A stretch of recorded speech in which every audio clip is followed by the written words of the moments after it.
Fairfield Town Plan and Zoning Commission meeting. Start with meeting minutes from May 23rd, 2023. May I have a motion on the item? Move to approve. Move to approve from Commissioner Francis. Second. Second, Commissioner Brayman. Commissioner Francis? No errors, No comment. no comments.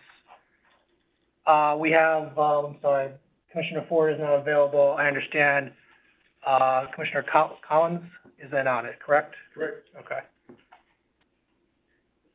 Any other comments from the commission? All those in favor, please say aye or raise your hand. See 7 hands, passes unanimously. Old business, 277-301 Berkeley Road, zoning compliance application of Berkeley Road LLC pertaining to the construction of a 40-unit residential development pursuant to section 830G of the general statutes in the Residence B zone. Mr. Wendt. Okay, Mr. Chairman, this subject site is comprised of 3 existing parcels, 277, 291, and 301 Berkeley Road, totaling 32,699 square feet, or 0.75 acres. Each of the parcels contains an existing dwelling. Number 277 is a two-family dwelling. Number 291 is a single family with in-law. And number 301 is also a two-family dwelling according to the tax assessor's records.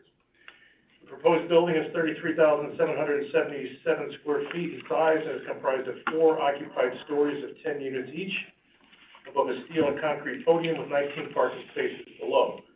The 40 units are comprised of 8 studios, 29 one-bedroom, and 3 two-bedroom units, totaling 43 bedrooms. A total of 51 parking spaces are proposed, or 1.28 per unit, or 1.19 per bedroom. The height of the building is 47 feet at the street and 57 feet at the rear. A total of 6 units are proposed to be restricted at 60% median income, comprised of 1 studio and 5 one-bedroom units, and 6 units at 80% median income, 1 studio, 4 one-bedroom, and 1 two-bedroom. Mark Barnhart pointed out in his April 25th memo that the distribution of affordable units in the affordability plan does not match the floor plan designation of the units. The applicant has agreed to correct that floor plan designation and, in addition, offered the same unit type distribution at the 60% income level that the commission desired. The applicant also agreed the recommendation of Mr. Barnhart that to designate a professional property manager to administer the plan is further recommended. Traffic testimony indicated traffic generation from the development would be 16 peak hour AM trips and 20 peak hour PM trips with an 85th percentile speed of 26 miles per hour. Both intersection site distance and stopping site distance is achieved. The traffic expert acknowledged that in locations where cars are parked on both sides of the street, there is less than 2 full lane width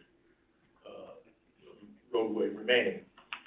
Bill Hurley, our town engineer, confirmed the sight line analysis and recommends that parking be restricted along the site frontage. A subsequent driveway profile was submitted and also reviewed to his satisfaction. There was an inland wetland permit approved in September of 2022, and during our last hearing, there was neighbor testimony regarding the potential presence of an underground drainage structure that made daylight on the adjoining Tungus Hill Park property. And this was an unresolved issue at the time of the wetlands action, and it's reflected in condition number 2 of that approval, which indicates that further investigation of subsurface drainage structure is required, and the results shall be mapped and submitted to both conservation and engineering. And if that triggers any alteration of drainage, they'd have to deal with that at that point. The majority of the neighbor testimony you heard was with respect to traffic and pedestrian safety, as there are no existing sidewalks on Berkeley Road. Concerns were raised around the increase in dwelling units and the accompanying traffic and the impact that may have on the existing use of the road for pedestrians and bicyclists. Concerns were also raised regarding the potential competition for existing on-street parking, potentially exacerbating the existing conditions that often finds cars parked on both sides of the street. As you heard at the last hearing, and you've heard before, in these 8-30G applications, the commission, as you're familiar with these, the burden is on the commission to prove that the decision is based on sufficient evidence in the record, and the decision is necessary to protect the public interest in health, safety, or other matters which is within the Commission's jurisdiction. Such interests clearly outweigh the need for affordable housing, and such public interests cannot be protected by reasonable changes in the proposed development. That is all I have at this point, Mr. Chairman. Any questions? Thank you. I have a motion on the item. Commissioner Braun? I would make a motion to deny this application, and I have a statement I'm going to read, in the interest of efficiency. Thank you, yeah. Is there a second to the motion? Commissioner Harrison, seconds. Commissioner Braun? I move to deny the application for zoning compliance on 277-301 Berkeley. Even with 8-30G application, this commission is duty-bound to be fully informed before rendering a decision. These permanent developments will profoundly and adversely impact the local area due to their scale, lack of parking, and density based on current site characteristics. While it is true that a feature of 8-30G is shifting the burden of proof from the applicant to the commission to prove that a denial is supported by the evidence in the public hearing record, that does not prevent this commission from evaluating the credibility of witnesses and from rejecting evidence it finds inadequate or ignoring relevant information and expertise offered by town residents. The commission can and should require adequate information on 8-30G applications, just as it does on every other type of application. And in the absence, the application should be denied without prejudice. How else can we do our job and protect the welfare of our community? I recall that we were on track to approve an 8-30G up in Beacon Square area a couple years ago that had inadequate fire access, simply because we were not provided the information until after the hearing was closed. In that instance, the applicant was notified, withdrew, resubmitted with the required access. But here we actually do have evidence of unsafe conditions that will result if this development is approved.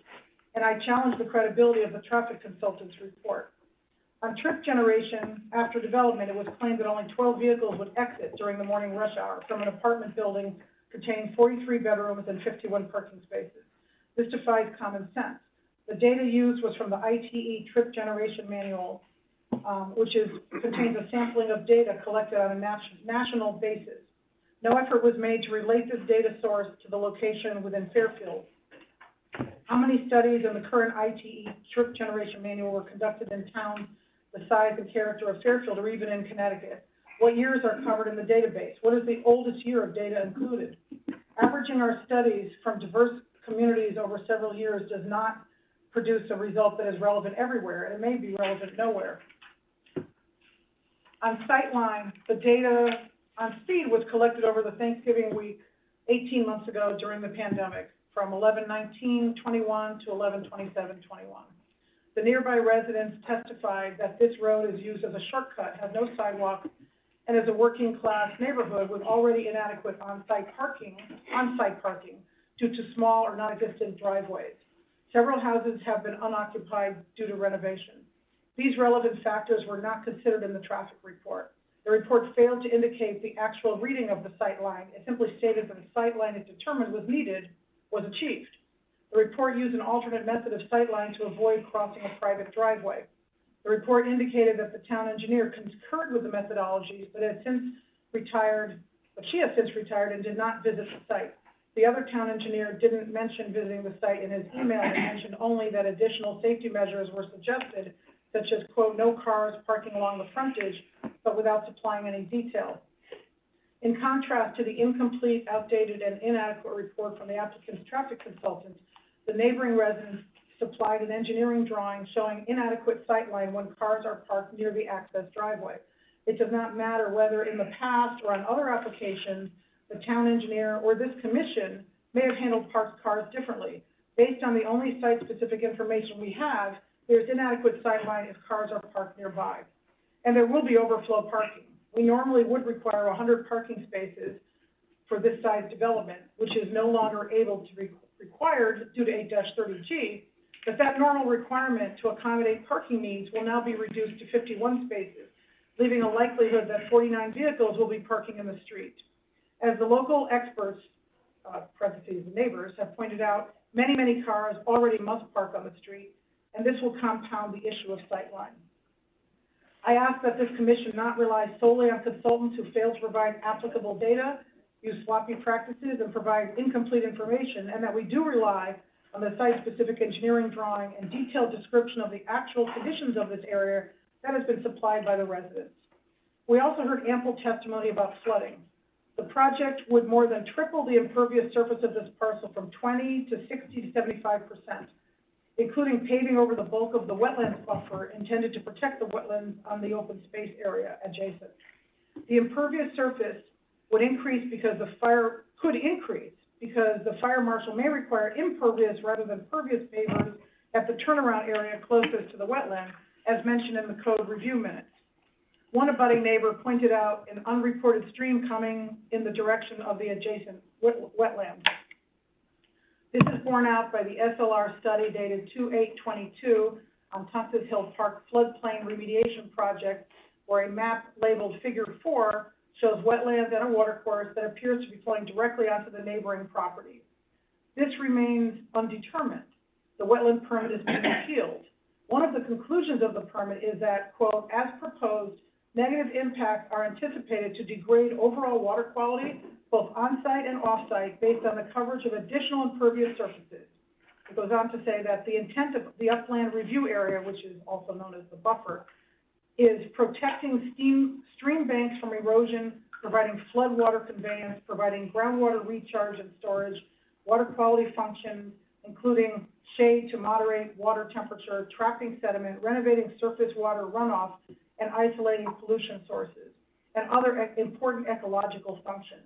The report also confirms that this site is in the Rooster River watershed, which is very flood prone. The wetlands permit is conditioned upon the provision of an alternate plan. Should this plan be provided and approved, then the entire site plan this commission is reviewing will change. Our job is to ensure public safety and health of the residents of the town of Fairfield. Unfortunately, 8-30G incentivizes massive out-of-scale developments such as this that eat up naturally occurring affordable housing in the form of duplexes, middle housing that everyone agrees we need more of. In this case, several duplexes would be lost in a working-class neighborhood that already contains a great deal of affordable housing. It also pressures commissions to approve projects due to the burden-shifting portion of the law. But there is ample evidence of unsafe conditions, both traffic and flood-related, to support a denial of this project. I can email that to you if you want. I don't. Please. Commissioner Harrison. Yeah, thank you. Similarly, I can't support this application because I think we've been provided ample evidence of currently existing unsafe traffic conditions between the hidden hill that required the police commission to install a sign, to the crowded street that has people parking on both sides of the road without sidewalks, to the lack of sight line that would exist when the vehicles parked near this property. So, like Commissioner Braun, I believe the traffic study that was done was not well done. I don't believe our commission should rely on inadequate expert reports. Traffic data should not be collected on a holiday week, and we should expect experts to come before us to provide site-specific data on traffic patterns both before and after the proposed development. The applicant's traffic consultant admitted that there was no site-specific information in the ITE manual on which he based his figures, and we are aware that the data is collected nationwide on a volunteer basis. We can't assume that any of the IT manual data would apply to this location. For example, we've been provided with evidence of the road narrowing in front of this site and the need for residents to park their cars and work trucks on the road due to very small and non-existent driveways.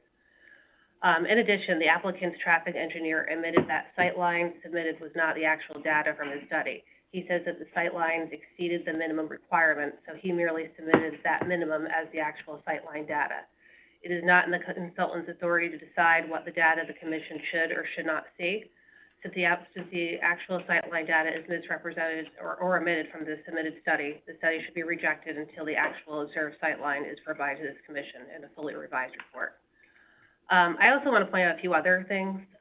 According to our 2022 5-year affordable housing plan and data from our Office of Economic and Community Development, there's a great concentration of affordable housing in this area within, I think, a 1 mile radius or a 2 to 5 minute drive from 277-301 Berkeley Road, generally from Castle Avenue to Moritz Place to Fairchild Avenue to the Ward High School area.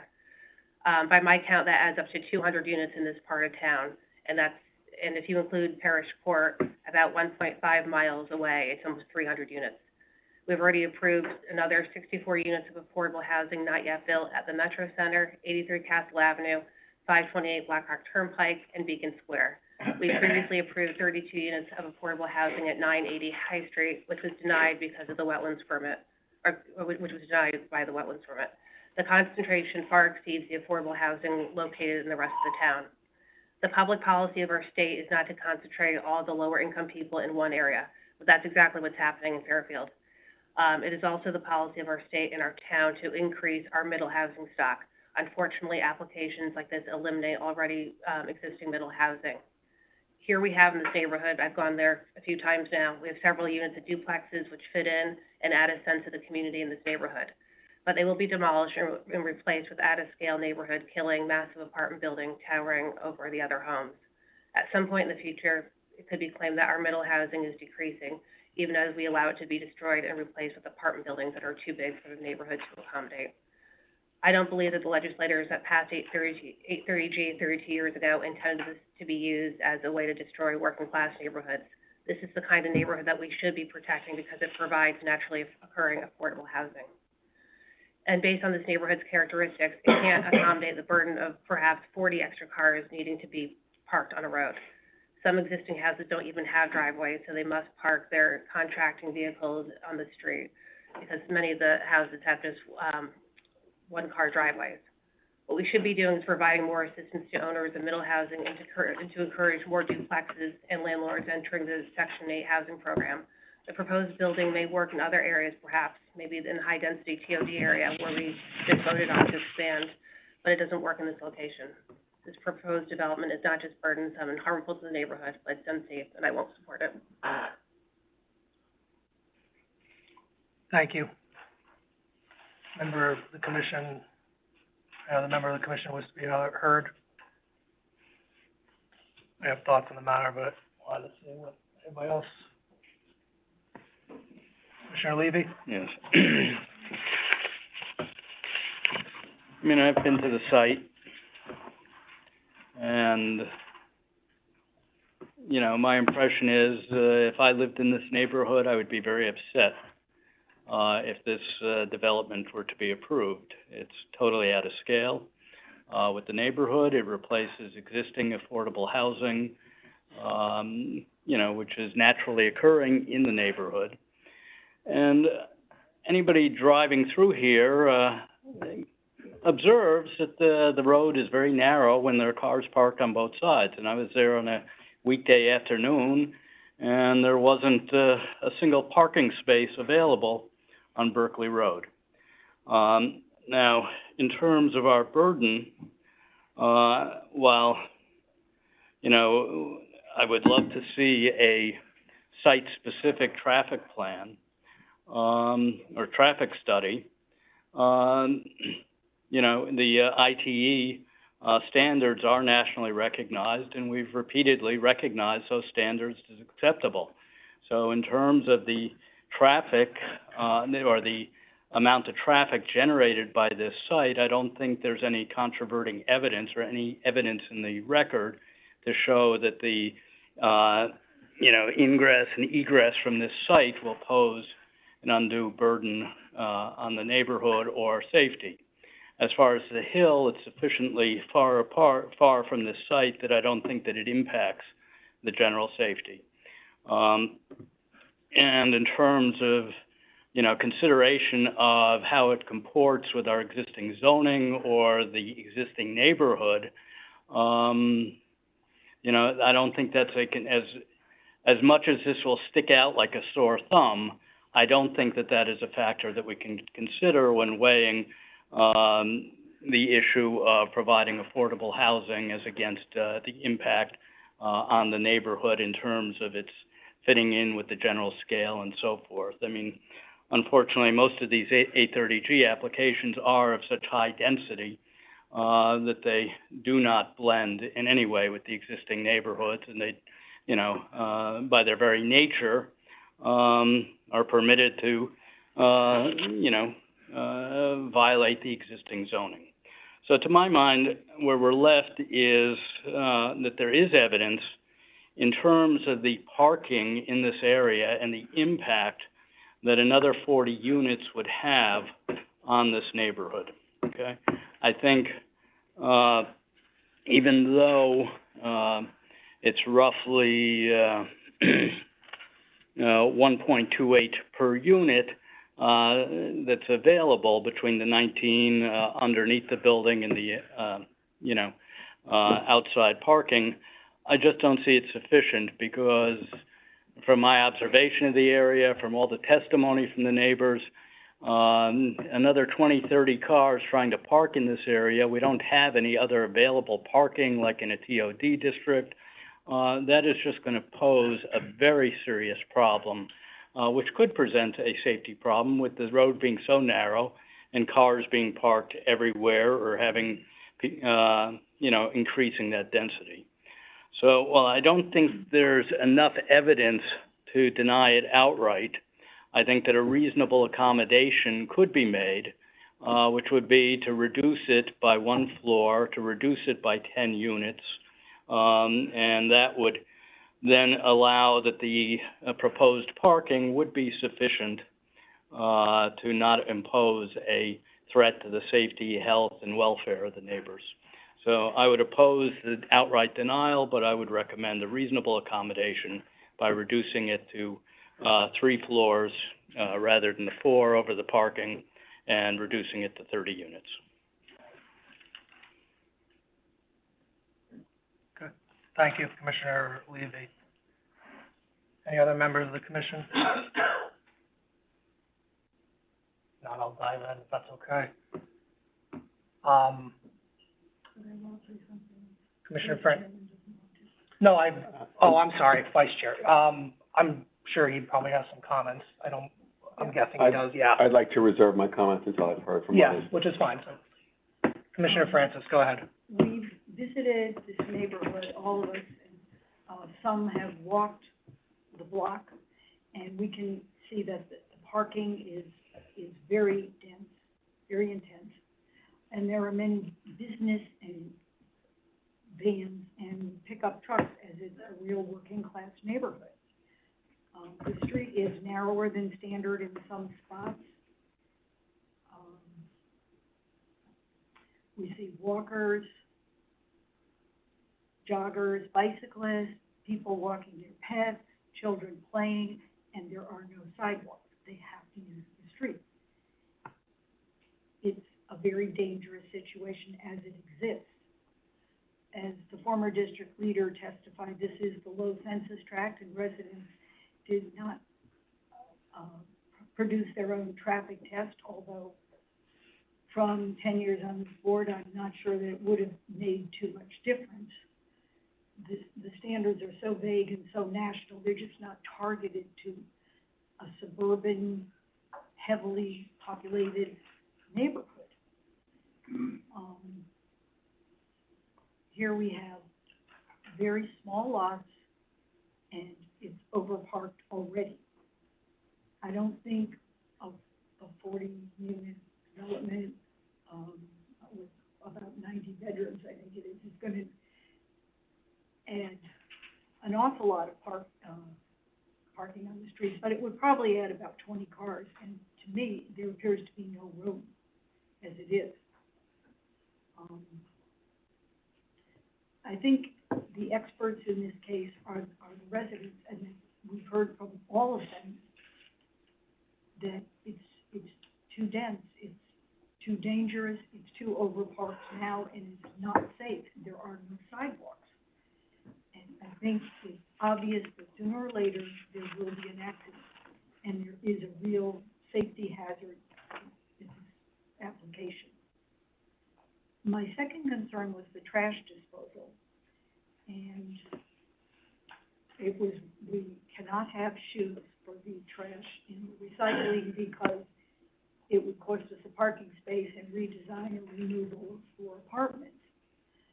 So it was recommended that we look at another, these type of apartments.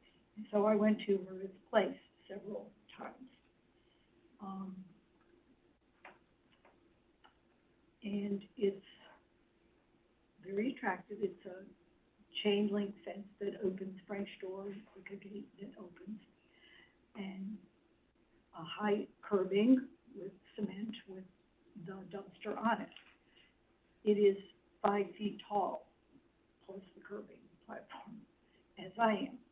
And so I stood there and opened it, and I really think it would be kind of hard for some people to toss their trash in. I also noticed that all the recycling cans were not used any of the 4 times I went there. Maybe a couple of them, I saw a couple of small ones that I think belong in people's apartments. But the big trash barrels that they were supposed to put recycling in aren't used, leading me to surmise that the trash is going in the dumpster against town and state policy. But my real question is, the access for disabled people. How would a person who especially one in a wheelchair, but quite a few people, lift, if the lid is, the dumpster is steel, and the lid is plastic, two halves. And I would question how a disabled person can access it. And I request that the town attorney research the American Disability Act. The only thing I was able to find, not being an attorney and really knowing how to get into it, was the dumpsters should not be more than 48 inches tall. And this, of course, is coming out 66. But it's a little more serious than that, I think, when you don't have trash chutes. You know, we may laugh at Mr. Getty's architectural credentials, but at least he has chutes in all his buildings. And small trucks to pick them up a couple of times a week. So before we decide this, I think we should be very certain that the American Disabilities Act is complied with in this design. And does HUD funding, that has Fairfield ever received it, does that impose any additional requirements on these type of developments? I don't know these things. You need an attorney to research them. Thank you, Commissioner Francis. Any other comments, or do you mind if I dive in? Okay.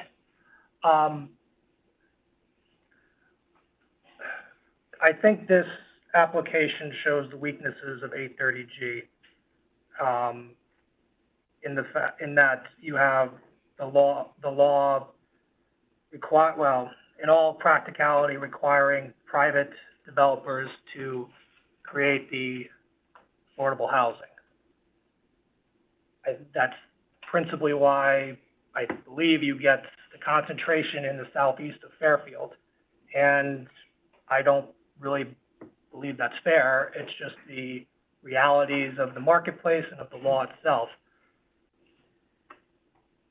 The problem in this application is the legal technicality that the law places upon this commission. We have the burden to prove or to uphold the denial, to show sufficient facts in the records to uphold the denial, that there is substantial evidence to substantially outweigh the need for affordable housing, the standard previously provided that I inarticulately just gave. And I take no pleasure in saying that I don't see sufficient evidence in the record. The neighbors, as Commissioner Levy says, have every right to be upset, and all the commissioners, I think, recognize, have every right to be upset that this application is going forward in this area. It's out of character, it's huge, it is going to only impose extra burdens upon them. And I wish there was another way to alleviate that, in my view. I just don't see the sufficient evidence in the record that would withstand judicial scrutiny. And I wish I could find it. I spent time on that looking for it, but in my mind, I just didn't see it.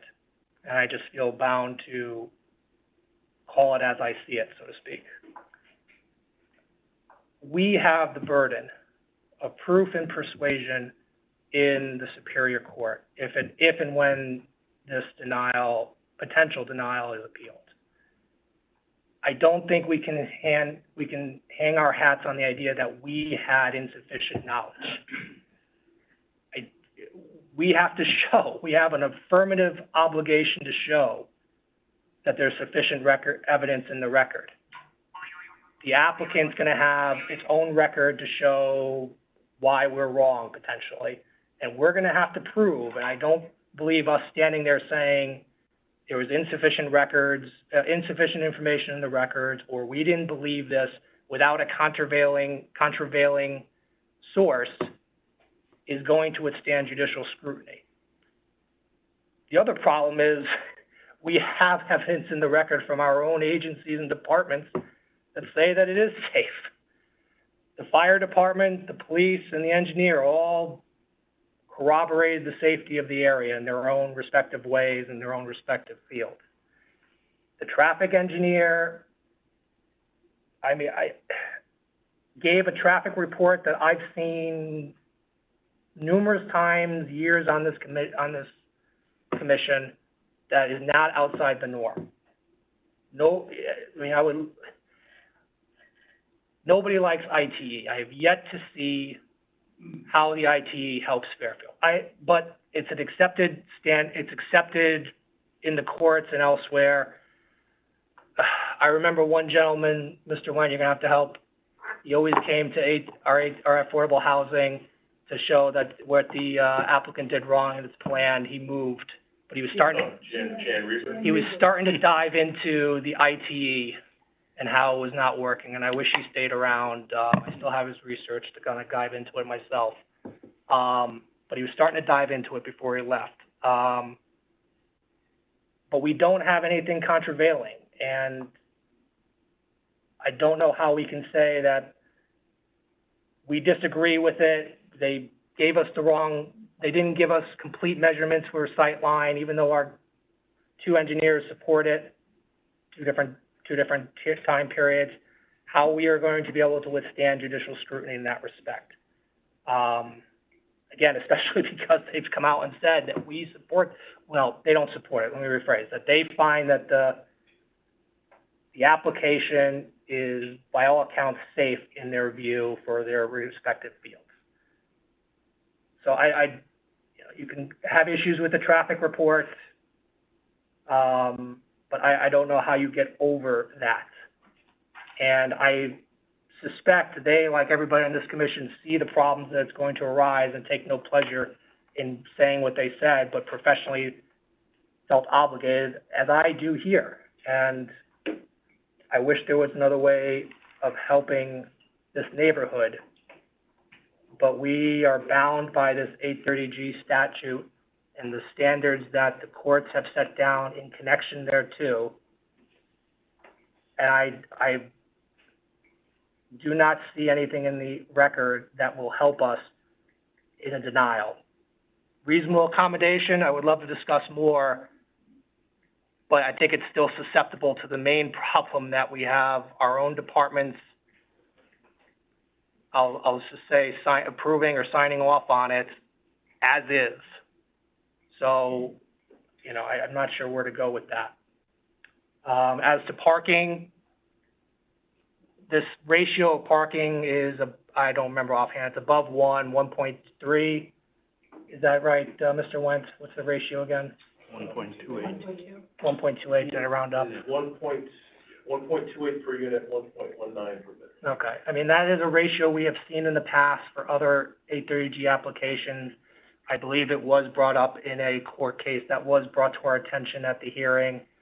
In that court, may not have made a bright line rule, but we're pretty close to it, and it was a lower ratio, if I'm not mistaken, right? I can't remember the exact ratio, Yeah. but certainly, Close enough, I guess. certainly parking is a very difficult basis on which to deny any disability. So we'll put it that way, especially if it's above 1, the ratio of 1 to 1. So, and we have a recommendation, I would support the recommendation, I guess, that our town engineer has suggested, with no frontage, knowing that would certainly help the sight line, but obviously certainly not help with the, potential parking issues to begin with, so it would help with the line of sight. I've been by the site as well. The neighbors are correct. It is not a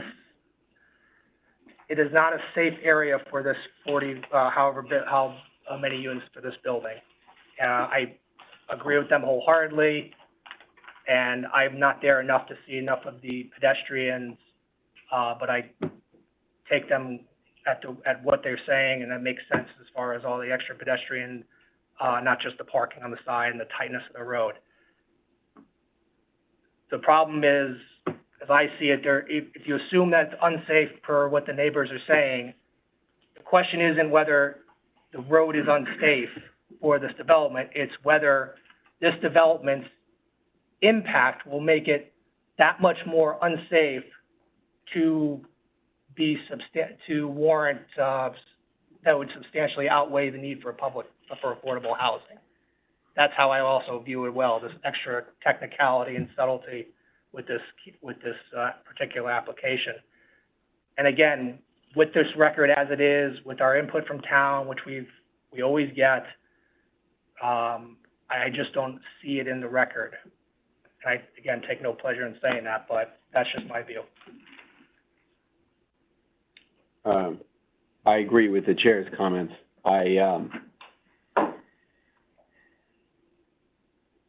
I fully understand the neighbor's position, and I sympathize with the neighbor's position. And I understand their concerns. And I have looked at all of the evidence, looked at not only the applicant's traffic study, but the neighbor's diagram of the sightline issue. But significantly, 3 successive employees of our town engineering department, Laura Pooley, Mega Jane, and Bill Hurley, looked at this same issue. Ms. Pooley approved the sight line as safe. Mega Jane did not comment negatively on the sight line, and of course, Mr. Hurley most recently several times analyzed the sight line issue and concluded that there was an adequate sight line as is. He did recommend that, if possible, parking be removed along the frontage in order to improve the sight line, but he specifically did not go so far as to say that if the parking were not removed, that it would be unsafe. Our chief of police, Chief Calamaris, commented affirmatively that it was safe, and there simply isn't enough evidence, in my opinion, that there is going to be a safety issue that would warrant our denial of the application. If there were, I would not hesitate to deny it. Let me be clear. But I think the other issues that have been raised by the neighbors and that we've heard from over the course of the hearings and these deliberations don't rise to the level that we could justify in court the denial of this application. The environmental issues are largely the purview of the Wetlands Commission, and there has been a wetlands permit issued. It is on appeal to the Superior Court. If the court decides that the Wetlands Agency did not have the right to issue that permit, or remands the case to the Wetlands Agency for reconsideration, that's another matter. And of course, this development cannot be constructed unless and until the wetlands issue is resolved in the court. But that's not for our commission to second guess. I think that this is one of the toughest decisions that I've had to make, but in my mind, there's not a basis to deny this application, and I have to follow the law.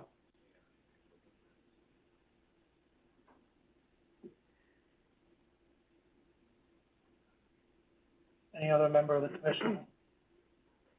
Commissioner Braun. I just want to point out that we do have an engineering drawing which does show sight line inadequacy with cars parked, especially turning to the right. And I don't think our town engineer gave enough specifics to be able to even put that as a condition of approval, because this drawing looks as though, simply not letting cars park, and by the way, eliminating cars parking along the street would be a debacle. Because as it is, there's not enough parking for the vehicles. Now you would be removing a bunch more, you know, I can't see that helping anything, and I see a lot of violations happening every day with people parking and accidents happening. But aside from that, this engineering drawing, which is the only site-specific thing we have that shows parking and sightline, and this is the one provided by the neighbor, some of the cars that are interfering with sightline are not directly in front of this, property. Hmm? No, I think it's to the right of the boundary line. So I don't think even what Mr. Hurley is saying would solve that problem if we made that a condition of approval, if the police went even along with it, which I would doubt, because it just would create a much worse situation for everybody. And you add that, to the fact that no sidewalks, except for a little sidewalk in front of this building, expecting people to jump on and off of a sidewalk for 30 feet, that makes no sense.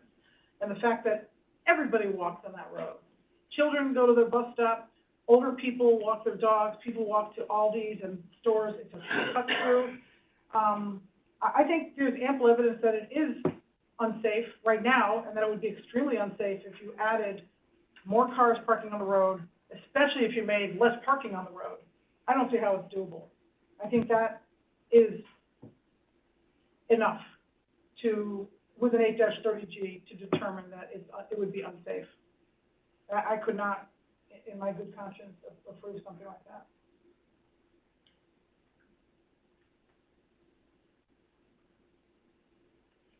Thank you.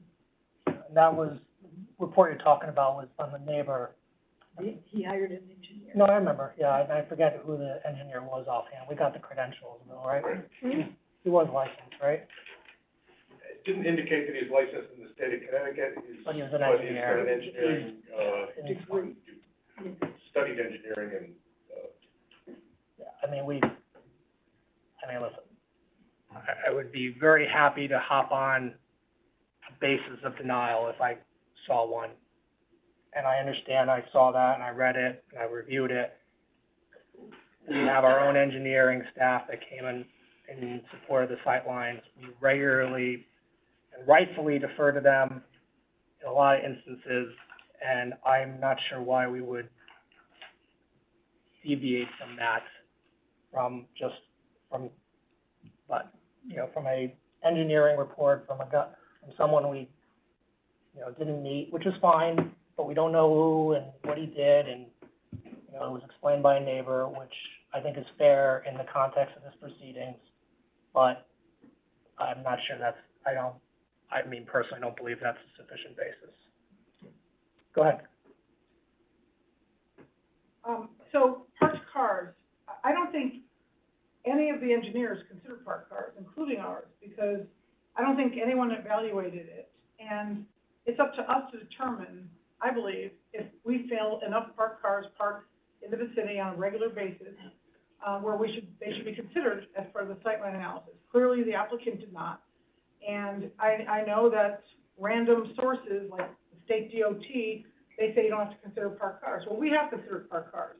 And on Beach Road we did, and the court didn't agree with those facts in that situation on that road.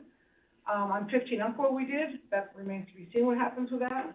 But our town engineer agreed that because on 15 Umpqua Road, cars routinely park there all the time, and therefore parked cars were not transient and were able to be considered as affecting your line of sight when you're exiting the property or entering the property. So I don't think any of the town engineers reference in their report that they did consider that, so I'm assuming they did not consider that. But we did not have a lengthy report by any of our town engineers. The methodology might be good, but I don't know who brought up parked cars.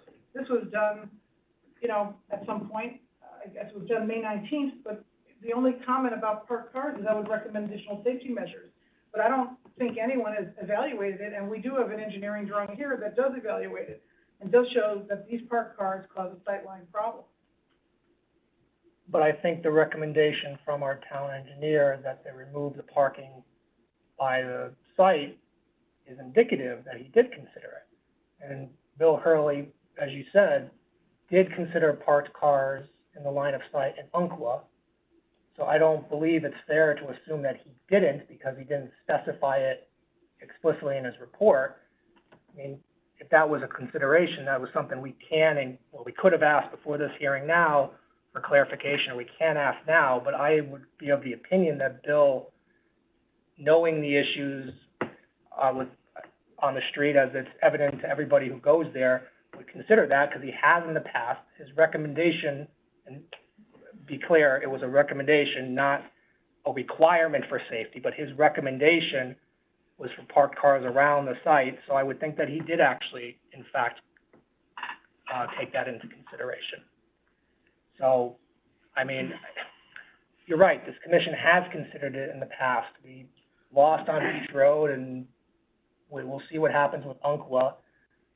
I don't believe that we can assume that our department heads, police, and engineers did not consider that. I don't believe that's a fair assumption on that respect. I mean, if that's something we need to have clarification on, so be it, but I would not make that assumption against them. Commissioner Braun. I would just say, in an expert report, normally your assumptions are put in the report as well as any measurements you took or anything else. If it's not in there, I would assume it's not been done. So I know we heard from Mr. Wentz that he said that Mr. Hurley said that he did go to the site, but I don't know when that was, what time of day. Maybe he went during a time of day when there were no cars there, at lunchtime or something. But other times of day when people have gone, there've been cars parked on both sides. And we heard the neighbors say, some neighbors don't even have driveways. They have no choice but to park their contracting vehicles on this road. And so I just picture parking wars happening in the future. And I don't think we have an expert report that addresses parking, other than the one the neighbor provided. So that's what I'm relying on. I'm not sure what report would be for parking. I mean, Parked cars. Yeah, I know, but like what, the adequacy of it? Well, we have no report by any expert that has a narrative explaining that we considered cars parked on a regular basis that could affect sightlines. There's no report. Bill Hurley's report does not say that. He does not address it. He simply says, I would recommend additional safety measures such as no parking along the frontage. But he's not saying who, what, where, when, why, or how. We don't know. Yeah, I know. We don't have. No, and that's fair, but I mean, this is not a courtroom where we have expert disclosures and cross-examination and things like that. We routinely get fairly quick emails from our department. We sign off on this.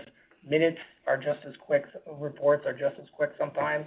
We have this issue, it's listed and such. We don't get, I'll use the word as we use treatises, from department heads explaining all those items. We can certainly ask for them in clarifications and such, but this is nothing that I think, I mean, if anything, we've gotten more information from them about sightlines than we normally get. So, I mean, like I said, I take no pleasure in where I am, and I'm not gonna go crazy zealously defending my position, because it just, it's exceptionally burdensome for the neighbors, and it just plain stinks. So I'm not gonna go crazy, being zealous in my defense of my position, but, I'll just stand on what I've said. One last comment. Sure. Not to beat a dead horse, but I feel like we have to make decisions that will profoundly and permanently change this neighborhood. This neighborhood has affordable housing. It has a walkable neighborhood. It has everything that this statute was designed to create. Yes. Okay? Except the inadvertent consequence of you are incentivizing people to maximize the build-out to offset the 30% affordable unit. That's a neighborhood killer. And I feel like, despite the burden shifting provision, we should be able to rely on adequate expert testimony. And I don't want to rely on, well, it's been okay in the past, or, this ITE manual is relying on. I don't care. It's not talking about this site and what these neighbors told us about this site. That's what we're reviewing. how the impact would be on this site. So if we're not looking at site-specific data, I don't see how we can improve it. We have something here showing there's not adequate sight line. That's a bright line test. We don't have it, we can deny on that basis. And all the other stuff I've said basically supports that, but that just says we don't have it. And just a final point on wetlands. I know that's up in a different venue, wetlands agency, but one purpose of wetlands and the buffer is to protect against flooding. There was a stream that a neighbor mentioned was percolating up in the property, and, you know, the information that Mr. Wendt provided us shows that stream right here, going right into that property, an unidentified stream. So the fact that conservation issued a permit after it determined there would be harm, I don't know how that happened, but I think we can recognize that they determined there would be harm because you're destroying a resource that could be protecting you from flooding. So, you know, in the future, maybe we can request our own traffic report. For this, we don't have it. All we have is this. We don't have a full independent traffic report. We have this. The only expert that did something site-specific that showed parked cars and sightline is this engineer that was provided by the neighbor. I mean, to your first point about the affecting the neighborhood, I mean, you're not gonna get any dispute from me about how this is negatively impacting the neighborhood, and the flaws of the law at least being exposed in this application. So, I mean, as for the evidence stuff, I mean, I've talked about that. I mean, my only thought is, though, you keep pointing, and right, you know, fairly to that, that diagram, from the sightline that was given by the, neighbor. I don't know if he was there. I mean, we have that, and, you know, I can read it and I can see what it says, but, you know, he didn't give any more explanation than anybody else as to how he derived that. So, I mean, I'll say that I'm not sure that even by your own standards that this person has provided sufficient evidence. You don't know if he was there, you don't know what he did, you know, was he there? I mean, I have no idea, but Commissioner Levy, I'm sorry, I've been talking. Yeah, fine. I just wanted to briefly address the issue of sightlines. I mean, the area is basically flat. Our town engineer said that the sightlines meet the criteria to be safe. As with Beach Road, it's also a flat area where, but for parked cars, the sightlines are adequate. It's a little different than the situation in Umpqua, where the proximity of the building and the narrow exit there created a different situation where a parked car could have a serious impact. I think from Beach Road, we know from our town engineer that generally parked cars are not a consideration for sightline determination. If they were, there wouldn't be parking on the post road, for instance. You can't get out of the Shell station on the post road if there's a car parked there without inching out.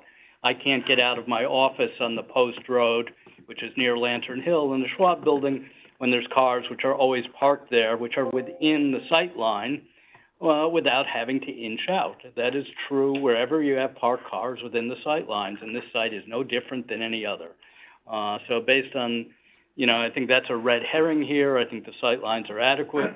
The issue of whether there should or should not be parking there, which was the recommendation of our town engineer, that will be an issue before the police commission. And that's a damned if you do and damned if you don't. And they'll have to decide that issue. But in terms of the sight lines, I don't think we can evaluate it based on parked cars. The problem with Beach Road, too, with the sightline was, I think what a main consideration we had for that attempt for, it was a condition of approval to move so we can get the sightlines, to move the parking, was the applicant's own traffic report, where they said they made that recommendation. And we saw that. And I actually, if memory serves me, our engineer found proper sight lines in Beach Road. Yes. But then didn't find proper sight lines in Umpqua. Right. Finding parked cars could be taken into account there, but not at Beach Road. And then I assume, you know, well, not assume, he's said he hasn't made any conditions of, needed conditions of approval to move parked cars. He found No, I think, you know, as everybody said, we go there, we see parked cars all over the place.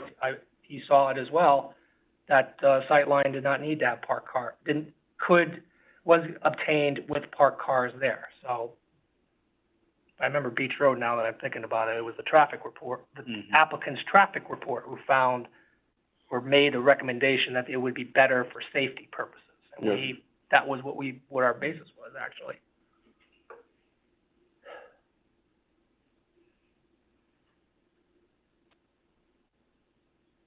Any other comments? Do you feel we should check out any American Disabilities Act and American Disabilities Act, refuse? I mean, as far as refuse, my thought would be it wouldn't rise to a level to deny to begin with. Well, no, I don't know if we have evidence of it, in there. I mean, we have and I don't know enough about the ADA, it wasn't brought up. We haven't normally had issues like that rose in the past with respect, particularly in respect to the, garbage. ADA requirements generally have to be met in order to get a building permit in terms of the building code review, such as, you know, adequate, handicap parking. That's, No, thank you, typical one. So I don't think that there's a risk that, building permit is going to be issued, for a building that's not ADA compliant in that key respect. I mean, there was discussion about how best to screen, the trash from neighbors, and the applicant suggested that they could do this, you know, three-sided structure, masonry structure, but that doing that would require removal of a parking space. I'm loath to require the applicant to remove one of the parking spaces from the development, but I have no objection to, you know, recommendation that they adequately screen the trash receptacle from the neighbors without removing a parking space. No, it was providing chutes that removed the parking space in the basement. That's not what I had in my notes. I mean, that the hearing will speak for itself, but. Concrete enclosure. Meg, I'm sorry, I didn't hear your last comment. She had said, the Chutes would require If you used removing a trash parking chutes and space. recycling chutes, that would have required removal of parking space in the basement, which I'm sure it would have. I think it's both. And 4 That's my- units, because it would go through like one whole corner of the building, top to bottom. Redesign of the 4 units. Units. Yeah. But I think it's both. Use a parking spot for either scenario, chutes or the enclosure.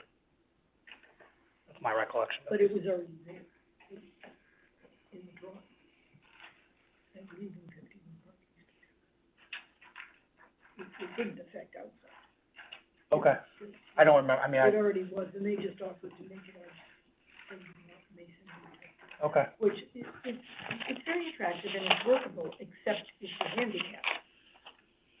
It's definitely not workable. And I'm surprised it's allowed. And I'm sorry, I'm not familiar with it, but, I think Commissioner Brayman is correct that, The building permit should be. that it would have to, everything, you know, in order to get the permit, it would need to be ADA compliant, and, if they got the building permit, that's what we can do, I guess. Whatever the facets that go into that would be.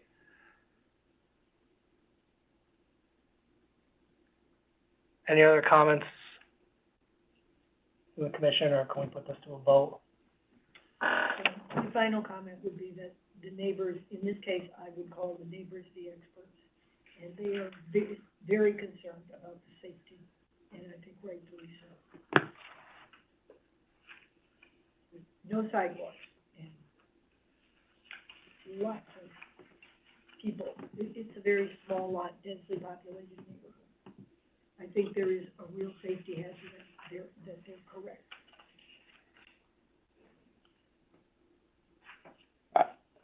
Commissioner Brayman. I just want to say, I don't want to discount the comments of our police chief, Robert Calamares, who specifically looked at the issue of parking on the street, on this Right. narrow street, where there's often cars parked on both sides, and where you have to, wait for the oncoming car to pass, before moving safely. And he specifically concluded, with respect to that issue, that this building does not pose a risk to public health and safety. Those were his words. So, I mean, I understand the safety concerns that have been raised, and I think it's important that we debate them. I'll note that there was a 3-year accident history where there was only 2 accidents, fortunately, and only property damage. I don't want an accident on my head for approving this if we end up voting to approve it. And I'm sure, you know, Chief Colomaris doesn't want an accident on his head. I'm sure all of the other town employees and professionals that consider this don't want accidents on their head. And I don't want to suggest that we are approving something, if we do approve it, that is unsafe because we're being forced by the law to approve something unsafe. I think we don't have evidence that it's unsafe. We have concerns, but they don't rise to the level of evidence that it will be unsafe and cause an accident. Commissioner Braun? I don't consider Chief Colomaris' report an expert opinion. He's simply saying, looking at photographs represent changing environmental conditions, which, in my opinion, do not pose a risk. I don't know what he looked at. I don't know if he looked at plans. I don't know if he looked at overflow parking situations or how many cars, you know, we normally would need to be parked on site versus now because of 8-30G, we can't require. He just says he looked at photos. I don't know what he looked at. And so if I don't see what the experts saw, to me, an expert report should have what the assumptions are, what they looked at, then we can know if they looked at all the facts that are relevant to forming that opinion. So I don't, that's not adequate to change my mind. I think it's in the record what he reviewed. He says what he reviewed. I believe it was the photographs provided by the neighbor. So, and I'm I don't know. well, I mean, thank you, Commissioner Brayman, for having it up. It says I have reviewed the attached documents regarding the complex, and that was something that was forwarded to him and reviewed. And if my memory serves me in reviewing this, it was the photographs provided by the neighbor. So It's my recollection as well. So I mean, I think the record is clear as to what he did, and I just don't know how it's in the record. It's there. I mean, you can certainly discount it should you wish. If this was a special permit application where we sat purely as fact finders without the responsibility of essentially proving our case in court, that'd be fine. I mean, that's just how it would work. He didn't give us enough information. I mean, that's how a judge, jury, in a regular court would get, and the standard would be up to the applicant to prove his or her case. But that's not what our responsibility is. We will, if we deny this, at least in my opinion, based on the record at hand, the court will look to us and say, you need to have sufficient evidence in the record to demonstrate the standard that was outlined earlier. And us saying, I think, well, we didn't believe the police commissioner because I didn't see the evidence that he reviewed, or I don't know how we walk away from our own departments and staff and what they've said. So, I mean, I said that earlier, but it's not, we have the burden of persuasion, and I don't think us saying we didn't have enough information or we even dispute what our findings of our department heads without a contravailing source is going to be sufficient in court. And that's the legality of it. And then there's, as Commissioner Brayman said, the substance of it. We've got the police chief and engineers saying that it does not pose, at least for the police chief, does not pose a risk to public health and safety. And I think two things can be true. I think the neighbors have sufficient reason to doubt, to first off testify about their street and how challenging it is and unsafe it is and risky it is in a lot of situations. But then for the police chief and others to say, yes, I understand that, but this application will not so affect the current status quo to make it so unsafe. So that plus, as I said, the legality of it, I mean, I take no pleasure, as I said, in saying that I don't believe there's sufficient evidence in the record, but.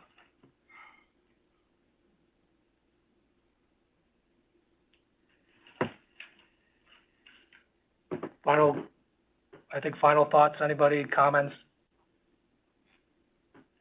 Can we put this to a vote? The motion is to deny the application, so an affirmative vote is to deny the application. Everybody good with that? Okay. All those in favor of denying the application, please raise your hand. For Commissioner Braun, Francis, Harrison, and Collins, all those opposed, Commissioners Levy, Noonan, and Brayman, so the motion to deny passes.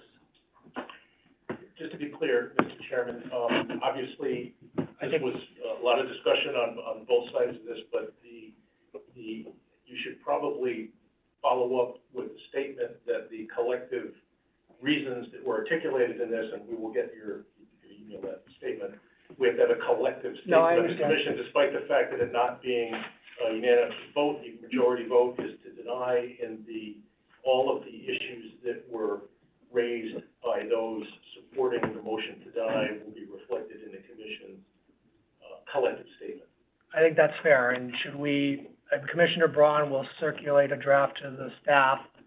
Yeah, I think we have it. I sent you, Kim, I sent you mine. It's been said, we'll pull that all together. Okay. Because I think you might want to just say, Okay. for the sake of this, No, that's that all fair. of those collective reasons will stand as a collective statement. No, and I think that's fair, and I'll let, I guess as chair, even as dissenting, the majority, as, Mr. Went properly said, because we've done this in the past, will stand on its denial based on the collective statements that have been said during this hearing, which we will, I believe staff will gather, put together, so that we have a concise statement. Is that fair, Mr. Went? Yeah. The four majority, is that fair? Seeing nods of the head. When do you need that by? Well, you have it already. I mean, Well, I just have my I'm not gonna add anything to it, I'm just gonna take everything that was said. I would collectively and email- make that as the reason, email, articulate the reasons for denial. Like email like a summary? Email electronic version to him. Whatever you read, email to him electronically so he has it. You can copy and I'm print, taking a lot of notes. copy and We got the paste recording. and stuff. So, okay. Moving on. We have zoning compliances, coastal site plan, zoning compliance application of David O'Shaughnessy for outdoor dining at Mecca Noodle Bar in the Central Design District. Okay, Mr. Chairman, Mecca Noodle Bar is located in the Brickwalk Complex, under the COVID protocols. I don't know if it's mentioned, Mecca had outdoor dining, which did occupy 2 parallel parking spaces in front of their tenant location. In your materials, there's a photograph of how that, is laid out and the barriers that are in place presently, under their COVID protocol permit. They're seeking approval to permit 400 square feet of outdoor dining. That in and of itself doesn't require additional parking pursuant to our regulations, but they are occupying 2 existing spaces, and there is a very intense and ongoing inventory of parking that is being meticulously reviewed over time, and what that review shows is there are presently 3 spaces in excess. So therefore, the use of 2 of those 3 spaces does not render the site non-conforming, so it is in compliance with parking. So if you are otherwise inclined to approve it, we would recommend the standard conditions that no on-site music or sound system and the like, and subject to annual recertification. That's all I have. Any questions? Thank you. May I have a motion from the commission? Commissioner Brayman? I'd like to move to approve, but to add a condition, in addition to the conditions suggested by staff, that the barriers be maintained, suitable barriers be maintained against traffic. In my opinion, there's a photo there that they are in place, but I think that's not a problem with that. We've done that recently over by Sportsplex, I forget the name of The it. stand. Thank you. Yes, Yeah. And I did note the photo in the material, so thank you, Mr. Went, that was helpful, and those barriers, you know, seem adequate to me. Thank you. Is there a second? Commissioner Levy, Second. Nothing to add. anything further, Commissioner Brammer? No, Okay. I wish them well. Yeah. Any comments from the other comments from the commissioners about this application? Can we put this to a vote? All those in favor, please say aye, raise your hands. 7 hands, so passes unanimously. 226 Pine Creek Avenue Coastal Site Plan Application of Beaches, the second LLC pertaining to the demolition of an existing single-family dwelling and construction of a new single-family dwelling in the Beach District. Oh, yes, yes, Mrs. Harrigan. Thank you, Commissioner Nunes. 266 Pine Creek is shown on the aerial that you can see that I've shared. There is an existing structure there, a single-family residence. This is actually located in the portion of Pine Creek that is not behind Fairfield Beach Road that extends in front of a portion of Pine Creek. And this is an area that does have both a constructed berm, which you can't really see in the aerial because it is grassy, and then a constructed armored shoreline. So where you can actually see this little back part of the deck that extends, that actually reaches the high point of the berm. So although this house is going to be torn down and reconstructed, there's not a lot of quote-unquote backyard that's flat and standard. So contrary to other applications that we've seen, they didn't submit a landscape plan for this application because there's just not adequate space to add more native plantings with the berm located so close by. When they actually tear down and reconstruct this house, they will have in place all of the standard soil erosion and sedimentation controls in order to protect Long Island Sound, as well as a chain link fence to help prevent any windborne debris given the closeness of the water. We did refer this up to the state DEP coastal planner, and they indicated that standard to other applications, they wanted 2 conditions added to the approval, which was that the project would meet all floodplain management construction standards, as well as that those soil erosion and sedimentation controls would remain in place through the duration of construction. Other than that, because this is a pre-developed site where it's really just replacing one house for another, we didn't have any additional comments outside of those that were provided by the DEP, and we certainly agree with them. Commissioner Braun, Make a motion to approve. are there conditions? Yeah, with the conditions, I had a question though, once. Sure. But with conditions stated by staff? Yeah, with Okay. conditions, yeah. Is there a second? Second. Commissioner Brammer? Commissioner Braun? You know how the DEP usually has a requirement that, we should have a condition that you shouldn't have any future revetments or protective things constructed. Does that apply to this? It seems like this is different because they're reducing impervious surface, and I don't know the purpose of this, just to raise it, to make it FEMA compliant? That's correct, to make it FEMA compliant. There is already a revetment here. Okay, Within state statute, DEP prefers to keep the shoreline as naturalized as possible. But this had an armament that was put in place by the Army Corps of Engineers. I don't even know, I think it was maybe in the 70s? It was a long time ago. There you go. And so this is already what's considered to be a developed shorefront by the DEP, which means that it's already been armored and protected. and there's no tidal wetlands that, my concern sometimes is, I've been reading the literature, and tidal wetlands need a place to migrate to as the sea level rises. This has nothing to do with that. There's no tidal wetlands here. No, unfortunately, with this armored shoreline, high tide already reaches against this armament, so there's no tidal marshland in between. Okay, thank you. Commissioner Brammer? Thank you. Ms. Harrigan, I saw that DEP noted that they commend the applicant for proposing a stormwater management system where none currently exists, and that the Plan and Zoning Commission should consider requiring the stormwater system as a condition of coastal site plan review approval. I just wanted to see what you thought of requiring the stormwater system to be constructed as a condition of approval, or whether you thought that would be unnecessary or counterproductive. We can, if, at the commission's pleasure, if they like. Our engineering department would require it anyway. Okay. So it's really, it would sort of be, you know, belt and suspenders if we required it as a condition of approval then. Thank you. It's part of the plan as it's proposed, so it's certainly no harm to add that as a condition, but it's anticipated that that's what they're proposing. They're bound by the plan that they've submitted. But if you want to add that as an additional condition, I don't think you harm to do it too.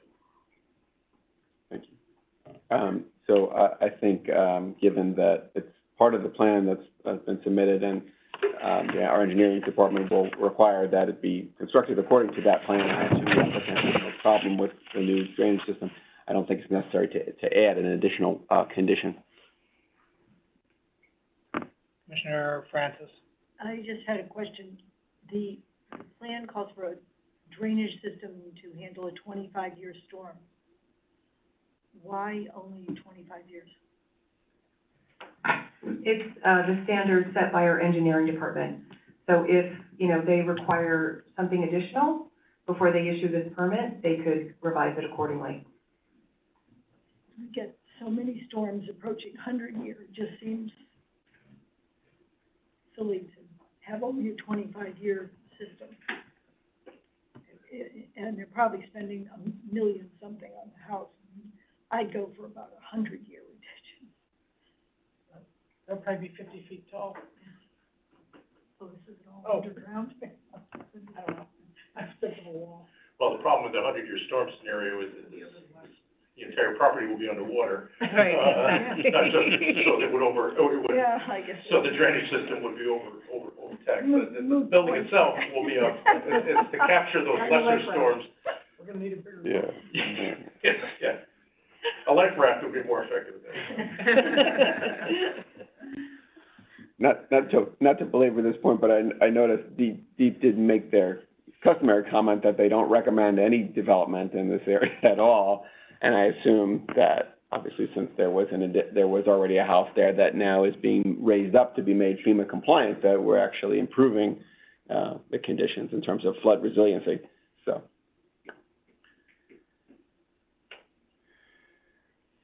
Any other comments or questions? Or can we put this to a vote? All those in favor, please say aye, raise your hands. See 7 hands, passes unanimously. Moving to public hearing and our last item of the day, 2500 Black Rock Turnpike, special permit application of Phil Cerrone, architect, on behalf of Lennox Properties LLC, for a 65-foot by 23-foot addition to an existing retail building in the design commercial district.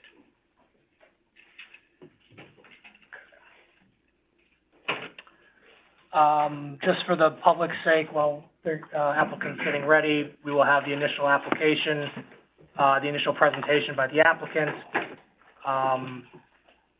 If and when the applicant finishes, we will turn to public comments, starting with people in the room, and then people who are joining us remotely.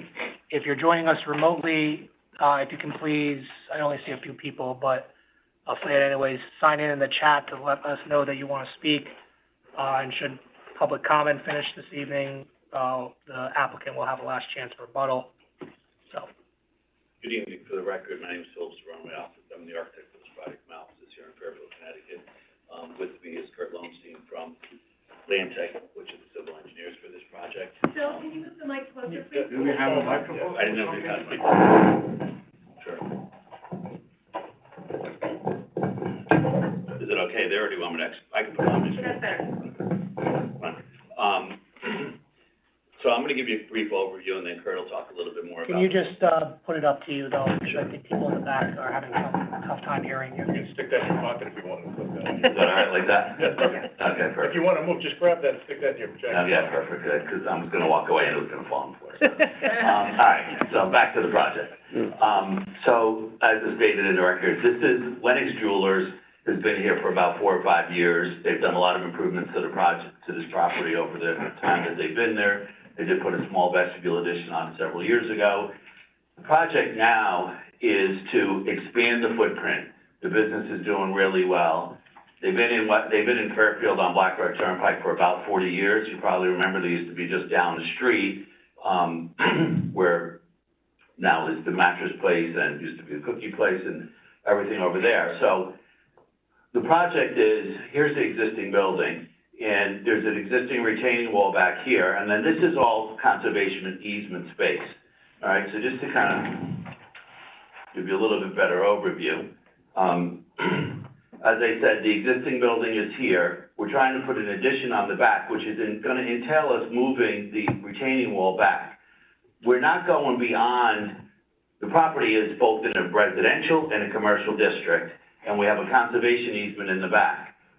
Our project is not changing the zone, it's not going into the residential part of the property. We're only going up to the line of where the boundary is for the commercial property. We are adding a couple parking spaces so that we meet the regulations. We didn't need any variances for this. We've gone through code enforcement and incorporated all of their comments. We've got conservation improvement, which Kurt will talk about in a little bit. But essentially, the parking over here is virtually the same as it is now, as parking over here is. It's a one-way loop around the building with the entrance and exit to Black Rock Turnpike over here. We did redo the parking a little bit here. We moved the dumpsters to this corner over here so we can create a couple spots over there. As far as the building itself goes,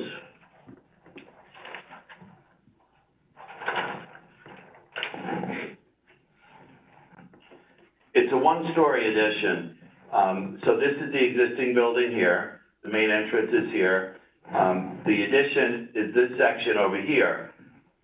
They'll have their, Rolex and Cartier and all those companies will come in and do the design work on the inside once hopefully we get this approved. There is gonna be a basement in this section of the building over here. And we do have a little bathroom here, but other than that, this is all retail space that we're adding. We're gonna take the sprinkler room that's here and put it down into the basement. Again, the basement is just got the sprinkler and utility room in it. And then on the exterior, this is the existing building here. And then this is the addition, looking at it from the back, which you really will never see. But the architecture of the addition is gonna basically match what's there.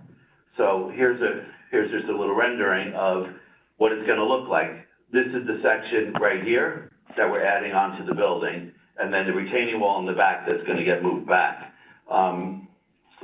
So with that, I'm gonna let Kurt just talk a little bit about the conservation approvals and everything else as far as the site drainage goes. Do you wanna flip that back to the site? Yeah. You think you'll pick me up on the No, mic? no, No, I was wrong. No, we got it blocked. All right. Put it on the other lapel, please. Put it on the other side. Thank you. How's that? Good?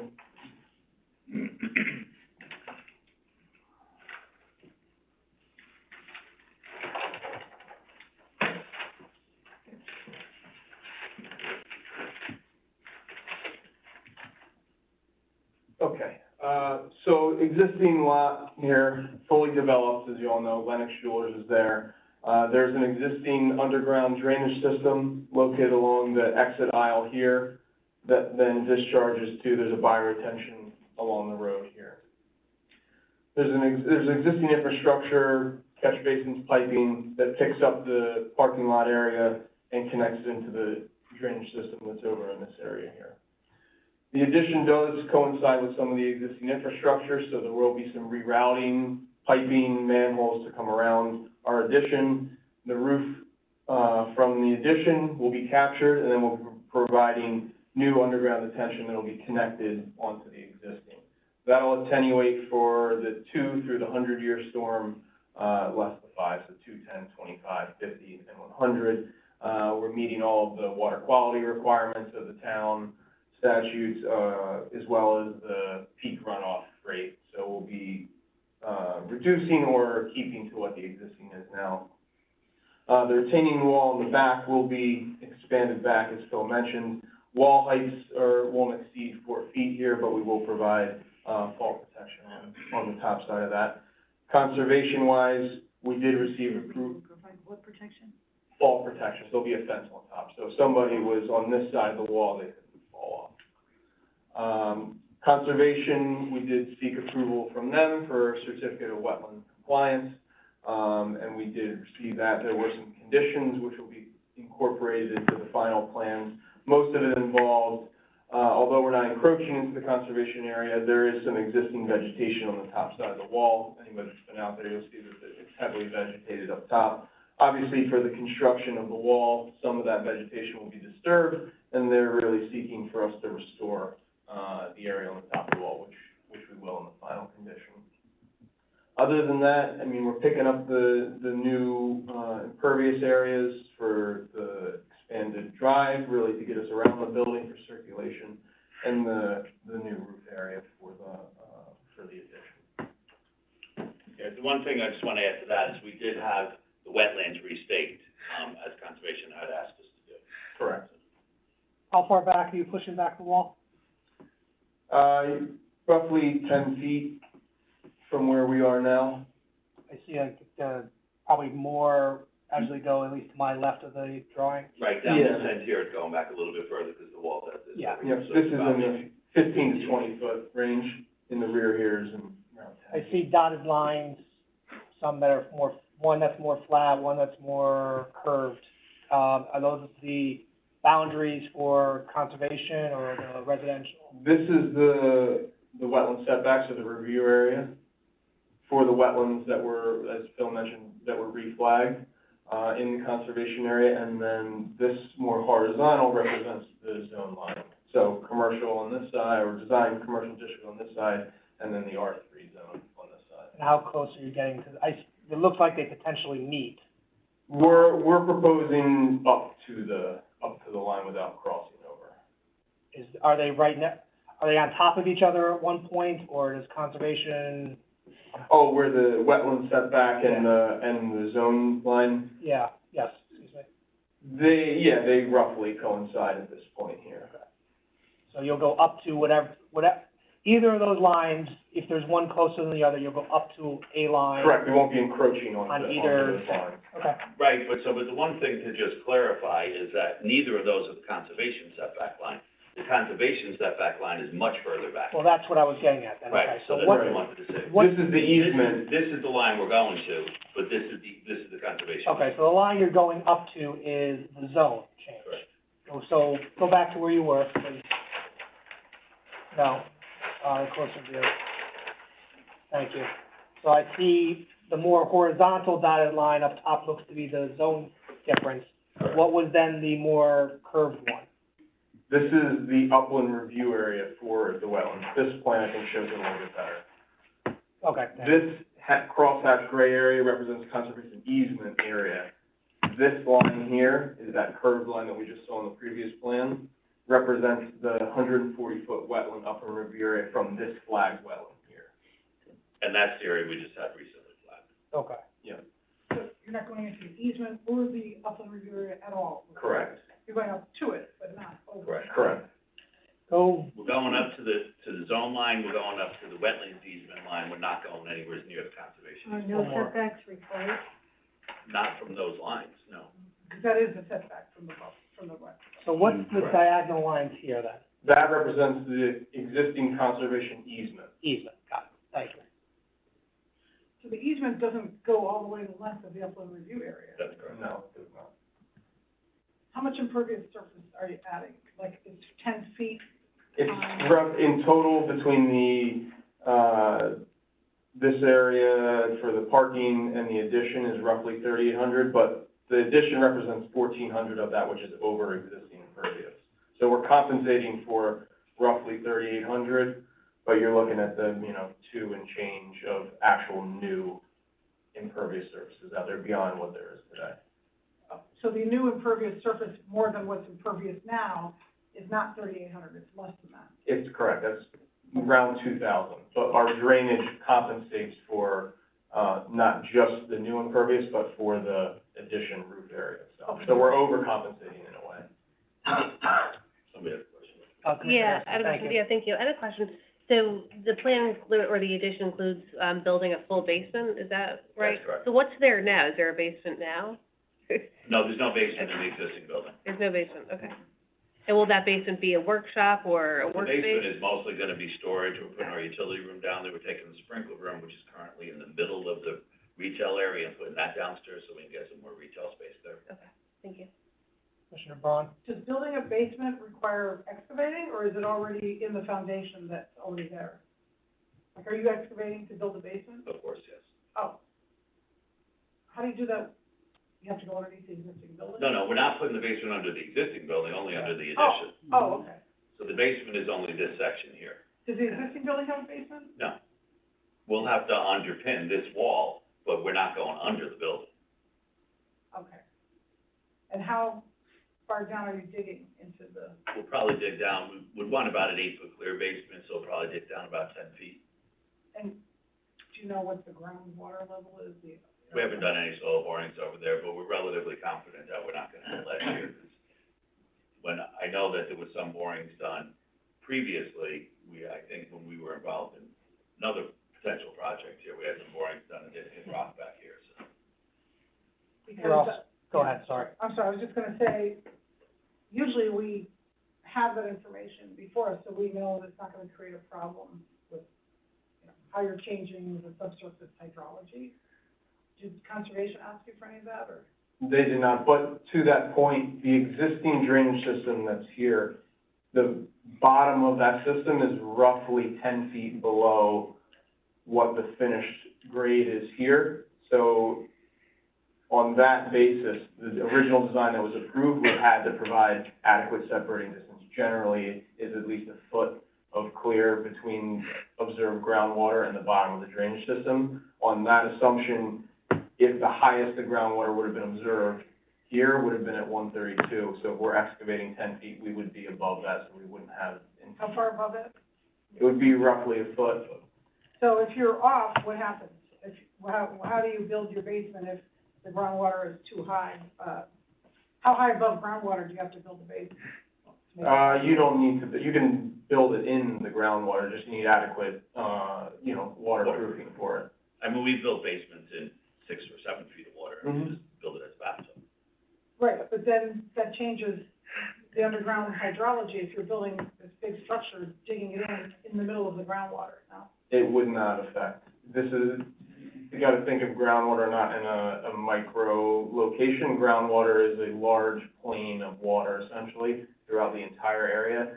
This, although it's 1,400 square feet, but relative to the size of the groundwater volume, it's insignificant. So that protrusion into it is not gonna result in affecting the groundwater as far as heights causing increases downstream or upstream. It's just not big enough to cause think of a boat in the ocean.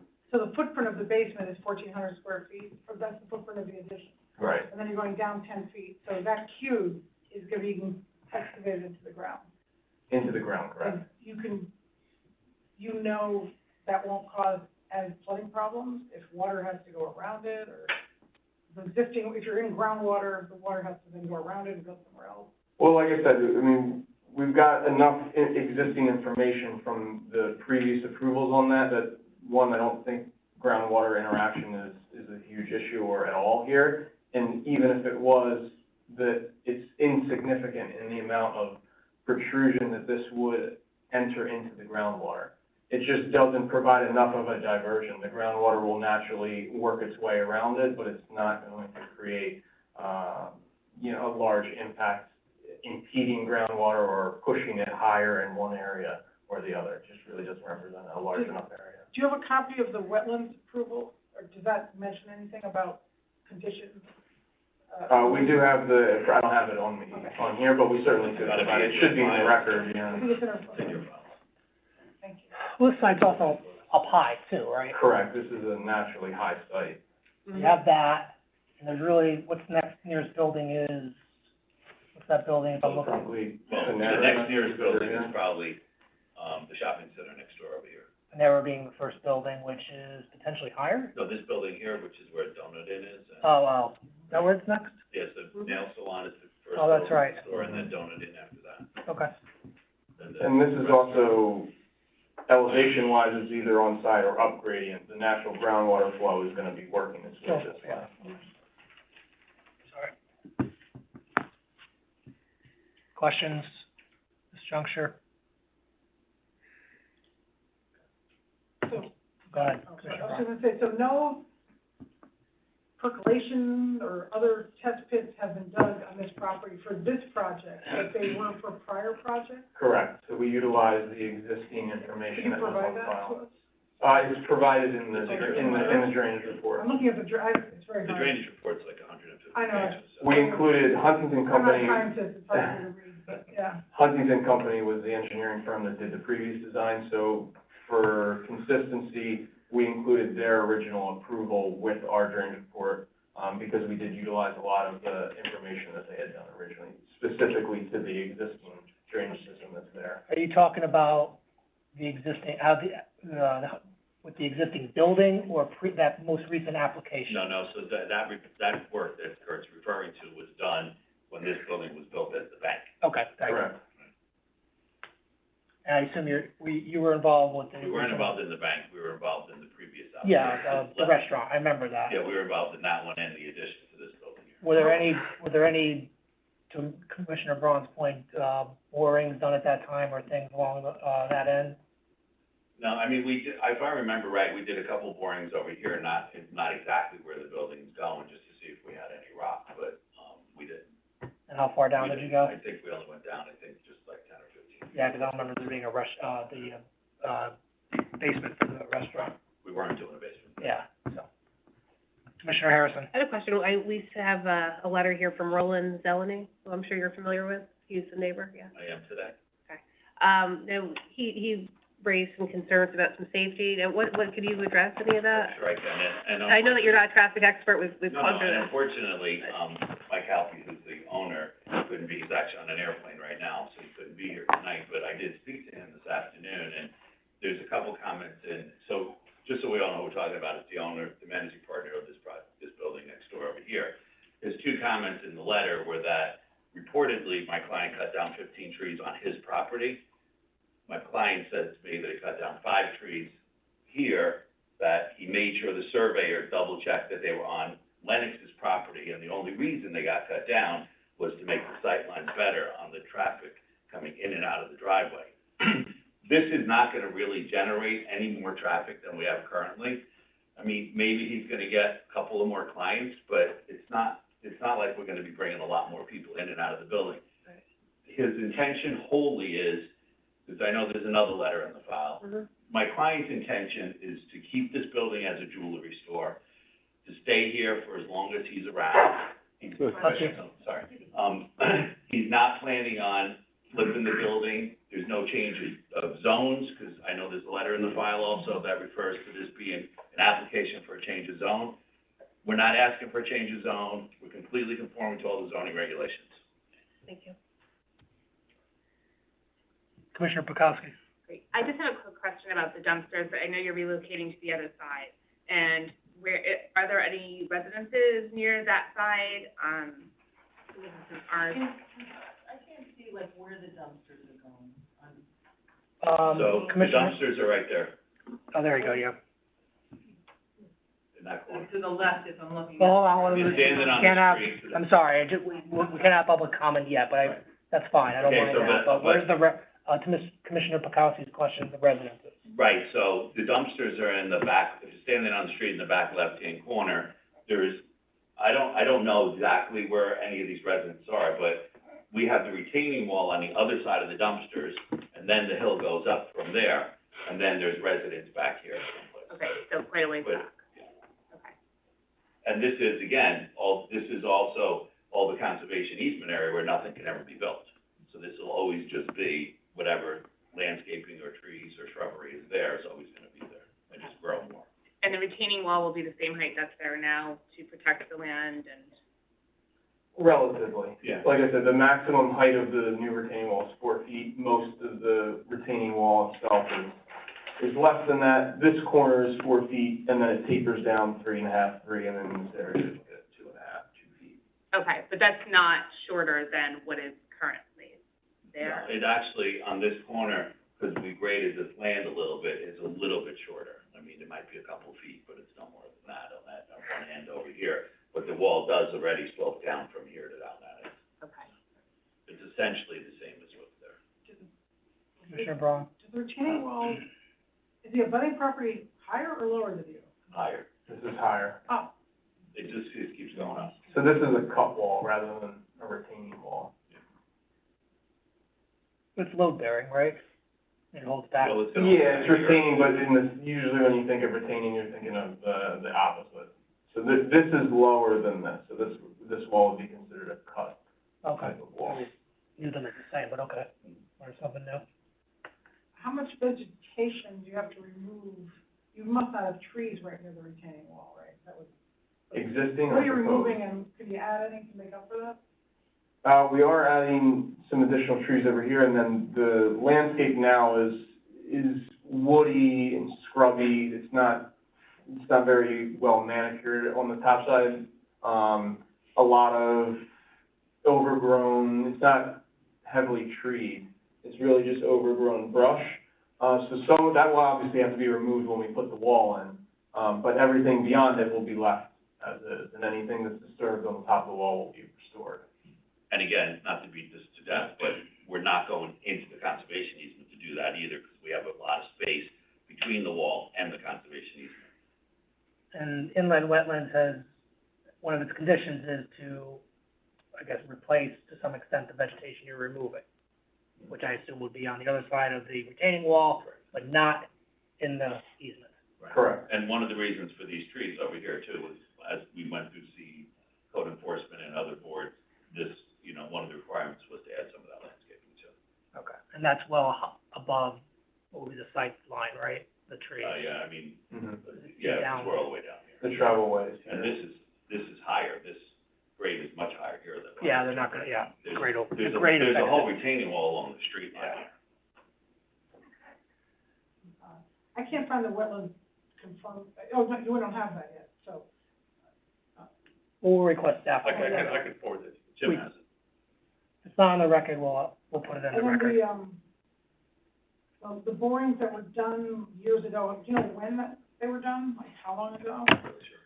Is that in here? 'Cause I- No, that's definitely not it. Oh, it's not in there. I thought you said, No, we it was use, part of the drainage report? that the drainage report has to do with the test pits that were done. Right, so the original drainage that was installed, they did test pits with that to establish the bottom elevation system.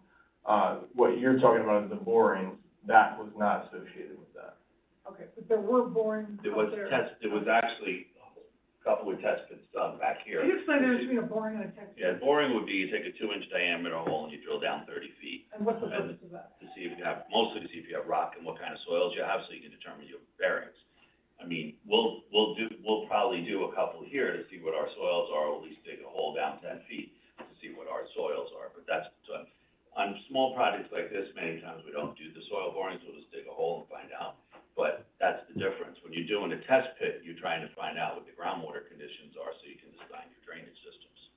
So all of those reports are in there. But wouldn't you need to know that, though, to know the building above the groundwater for that basement? No, I mean, a lot of those tests we'll do if we get approved, and we start to get into construction drawings, then we'll do more research as far as what the soil conditions are here, because we can build the basement no matter what the soil conditions are. It just will determine different sizes of footings, different types of concrete, different waterproofing systems. But it's not necessary to spend the money to do that now, because we're not getting into the construction drawings. We know we can do it. We're doing a project now that we're 5 feet into the water. Really? Somebody approve that? Oh, yeah. We have another one. You're displacing a lot of water. Sorry. But as Kurt said, it's it's like a nickel in the ocean.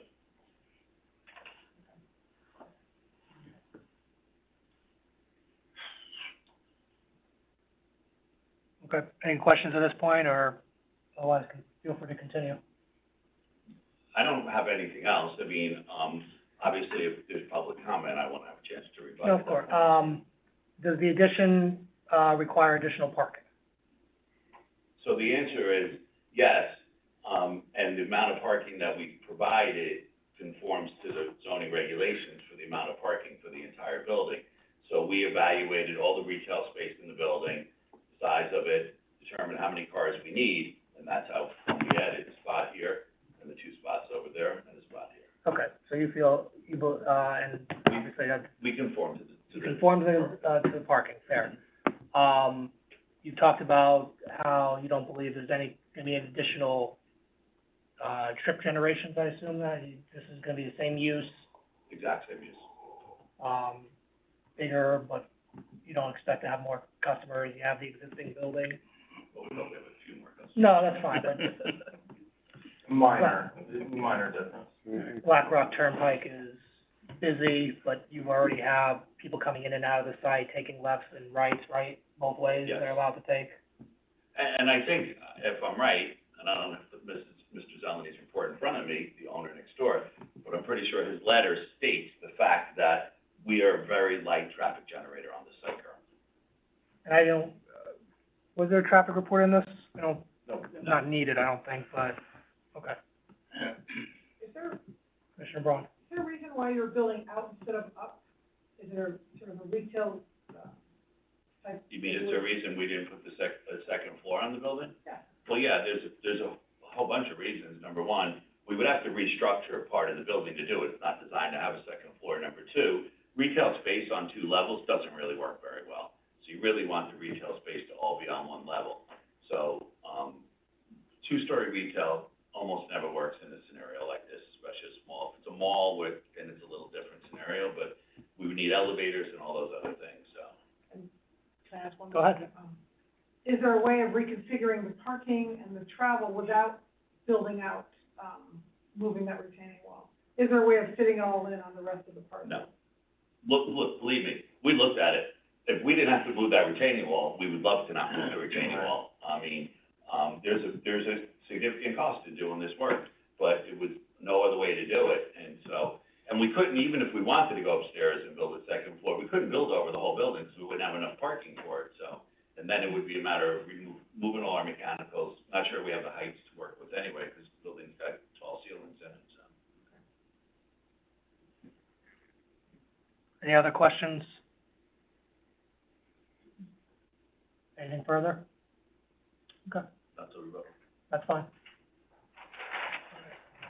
So that ends the initial presentation of the applicant for this public hearing. We'll open it up to public comments. Please just step forward, first come, first serve.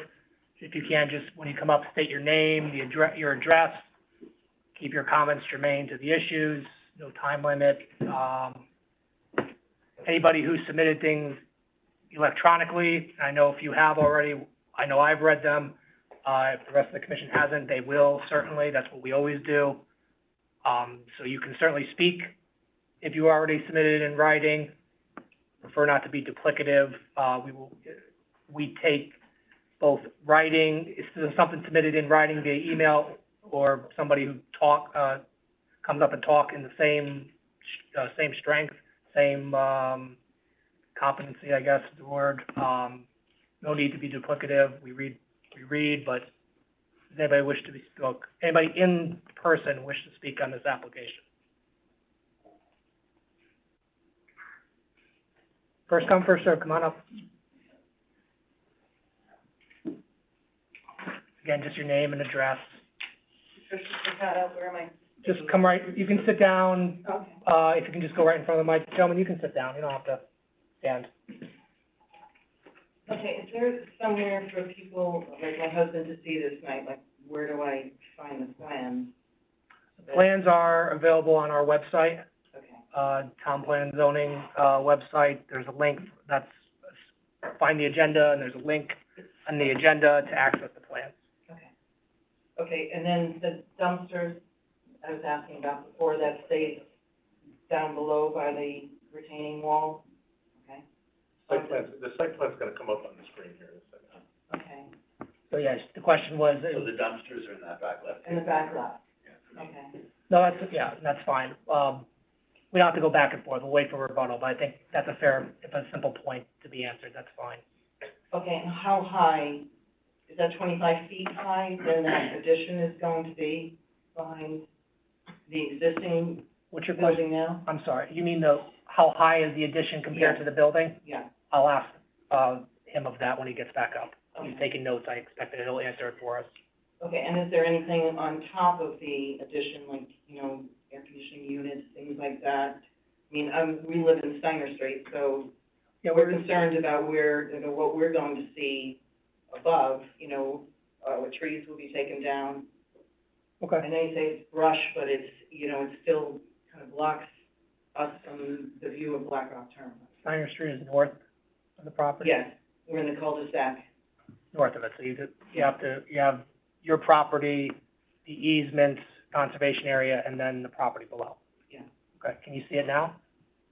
We can see it, we can't see the building now. Okay, you wanna keep it that way. Yeah, yeah, So I'll ask about the height and the mechanicals on top. okay. Okay, that's it. Okay, that's fine. Thank you.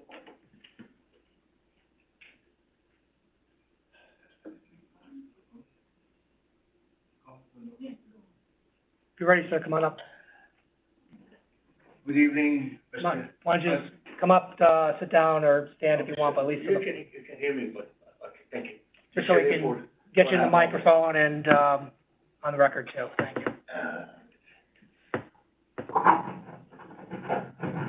As long as that's in front of you, you can just put it right in front of you, we'll be able to hear you, on the table. Just put it on the table, in front of you. That should do? That will, yes, Okay. thank you. Mr. Chairman, ladies, and gentlemen, I've been in front of this group before, and I appreciate what you do. And, because we had a big fight maybe 15 years ago on the same property. They wanted to build a 3-story medical building, and this is what we finally ended up. As I'm sitting here listening, any of you been to, Venezuela? Well, it's not like a back and forth, so I mean, just, Yeah, I've been there a couple of times, for other reason. It's a high-end, luxury store. It's not a pharmacy, it's not a, food store. And, during the day, they barely have any foot traffic. And it would be nice to know how much of the business is generated online and how much business is generated on a footprint. And, so when I sit down here and listen, the justification for the expansion and the upside for the business, for the community, for the neighbor is not supported. Because even the gentleman mentioned that even presently they don't have really much foot traffic, but the business is expanding. So if the business is expanding and there's not much foot traffic, what's the justification of, turning what is generally just a sitting area into another construction and moving closer and closer to the existing property line? Because my property is the immediate neighbor to the Venezuela. to that end, because I just didn't hear, what was your name and your address? Abbas Nadim. The other thing that you see is Sorry, the address, your address, 343, street, Steiner. Steiner, okay, thank you. The cul-de-sac is this Steiner. No, perfect, that's all I needed. 343 Steiner. Thank you. The present drive-through was inherited, to the best of my knowledge, by the Venezuela, because previously it was a bank. Now, not only they're expanding, but they're also gonna build another drive-through. And if there isn't that much of a foot traffic, you don't really need a drive-through. Because we fear, and even though they said that the owner has said they have no intention of flipping the property and selling it, but it's not legally binding. It is enough that you guys approve it, and the next day it be sold to a Burger King or Drinks on Us or a bar or something like that, and become an 11 o'clock, 12 o'clock midnight business. And it totally destroys the value of all the properties around it. It really, I'm sitting here listening, trying to see the justification for this expansion, including what the, one of your members said, that why don't you just go up, you know, rather than going back? But I don't see how it could be justified. And thank you for your time. Thank you.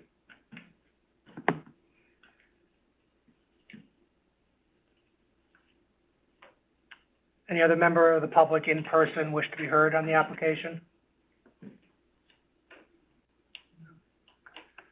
Ms. Harrigan, anybody signed up online?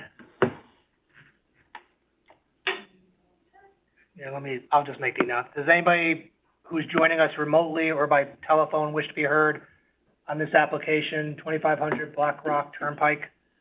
If you are joining us by phone, please press *6 to unmute yourself. Any member of the public joining us online, remotely or by phone wish to be heard on this application? Last call to anybody. Any member of the public wish to be heard on this application?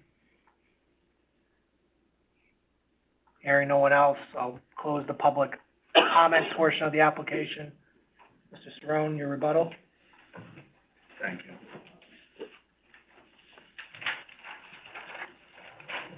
Let me ask quick, I didn't see it, but I'll ask it, is there a drive-through? No, I was gonna address that. There is no drive-through, so I'll start with that. When it was a bank, there was a drive-through. In fact, the drive-through the roof for the drive-through is gonna be coming down as part of this addition, because our addition is going where the drive-through used to be. The drive-through window, I think, is still there, but it's never been used since it's been Lennox Jewelers. There is no drive-through that's gonna be proposed as part of this project. As far as the height of the building goes, we have a dimension on the drawing, it's 14.5 feet from the ground to the top of the roof. As you can see from this elevation, and you can see from this rendering, our addition is actually several feet, about 3 or 4 feet lower than the section of the building adjacent to it, and about another 3 or 4 feet lower than the section of the building that's along, Black Rock Turnpike. So we Hold are. on one second, can you just point to it, one more time? Okay, okay. Can you say it? Perfect, yes, thank you. Fine. So we're gonna be much lower. As far as, That's the rendering, can you just put that? Could you use numbers, like how tall is that, yeah, that's what I said, 14.5 feet. and then the next section? So the next section is about another 3 feet higher, so, you know, this is 14.5, that's about 17.5, that's probably 20 or so, which is the tallest section. So the building steps down from the front to the middle, with currently the back existing, to our section here. There is currently rooftop equipment on top of the building here that's gonna remain. On top of this section over here, we probably will have one unit up there, but we of course put screening around it so it won't be seen. That's gonna be on this roof, but that equipment won't be any higher than what this existing roof is currently. As far as visibility, again, we're lower, so if the building's not too visible now, I don't see it's gonna be any more visible when we get done. Most of any of the clearing we're doing, as Kurt said, we're not really taking down trees, and anything we're doing has to be within that 15 feet up to the conservation easement. We can't go into the easement and take anything down. So that huge section of property that is beyond the building and beyond the retaining wall, we can't touch, right? So none of this area here, which is the huge buffer, can we go in and do anything. So we can't cut trees down, we can't landscape, we can't do anything in there. And then the wetlands area that's back here. As far as the second gentleman's comments, it's not really relevant whether my client is making money or isn't making money, whether he's gonna be profitable or not being profitable. That's not a zoning issue, all right? It's his prerogative to wanna add onto the building. He's got a very successful business. He wants to bring more vendors into his space. So, for instance, Rolex mandates they get a certain amount of square footage. Cartier mandates they get a certain amount of square footage. He's run out of space to be able to bring in other watchmakers or jewelry people because he only has so much square footage. So even though he doesn't necessarily need it because he's gonna be jamming customers in the store, he does need the space to be able to display more product. And so that's really the reason to do this. As I said, he's been in Fairfield for 40 years. He's really not planning on going anyplace. If somebody wanted to flip it, you guys know, if somebody wanted to flip it and put a Burger King here, it's gotta come before you. It's being approved as a retail space.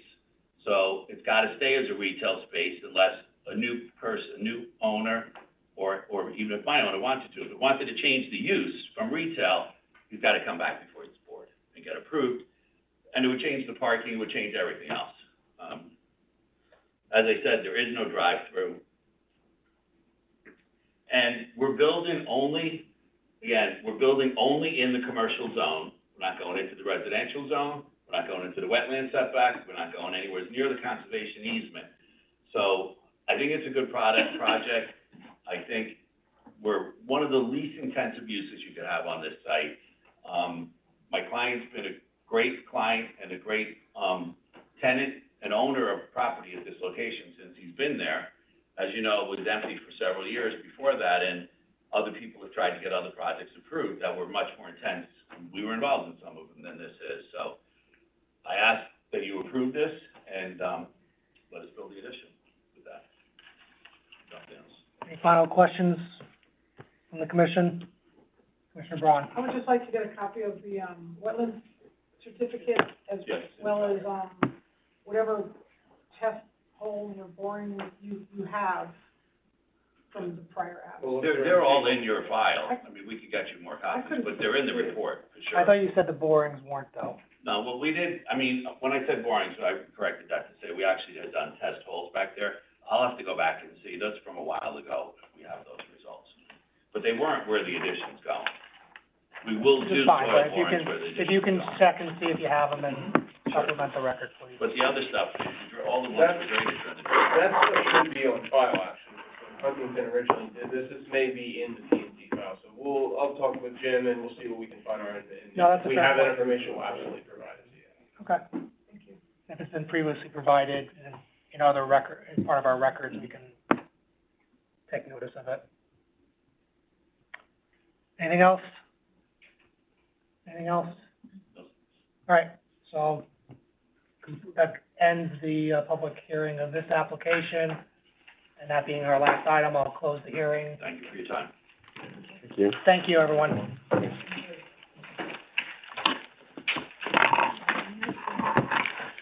Yeah, Earlier tonight than usual. Yeah. Baldwin gets